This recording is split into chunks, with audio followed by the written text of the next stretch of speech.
அனைவருக்கும் வணக்கம். திருவள்ளுவரை சிந்திப்போம், திருக்குறளை பற்றி சிந்திப்போம் என்ற கருத்தாக்கத்தில் தொடர்ந்து நாம் திருக்குறளை பற்றி சிந்தித்து வருகிறோம். வணக்கம் உள்ளவரை வணக்கம். தங்களுக்கு என்ன வேண்டும் மறக்காமல் சப்ஸ்கிரைப் பண்ணிட்டு பாருங்கள். எது சிறந்த பண்பு? எது சிறந்த பண்பு? திறனல்ல தற்பிறர் செய்யினும் திறனல்ல தற்பிறர் செய்யினும் நோனொந்து அறனல்ல செய்யாமை நன்று.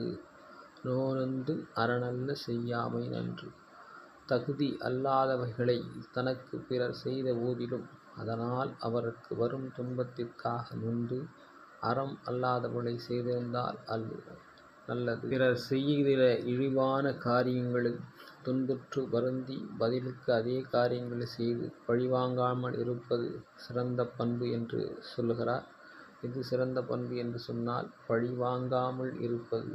ஒருவர் செய்த செயலுக்கு ஈடாக செய்துவிட்டால் அது பழிவாங்குவதற்குரியாகும். பழிவாங்காமல் அறிவு கண்ணோட்டத்தோடு செயல்படுவதே சிறந்த பண்பு என்று திருவள்ளுவர் குறிப்பிடுகிறார். எனவே மீண்டும் சிந்திப்போம், நல்லவற்றை சிந்திப்போம். பிடித்திருந்தால் சப்ஸ்கிரைப் பண்ணுங்கள், லைக் பண்ணுங்கள், ஷேர் பண்ண மறக்காமல் சப்ஸ்கிரைப் பண்ணிட்டு பாருங்கள். நன்றி, வணக்கம்.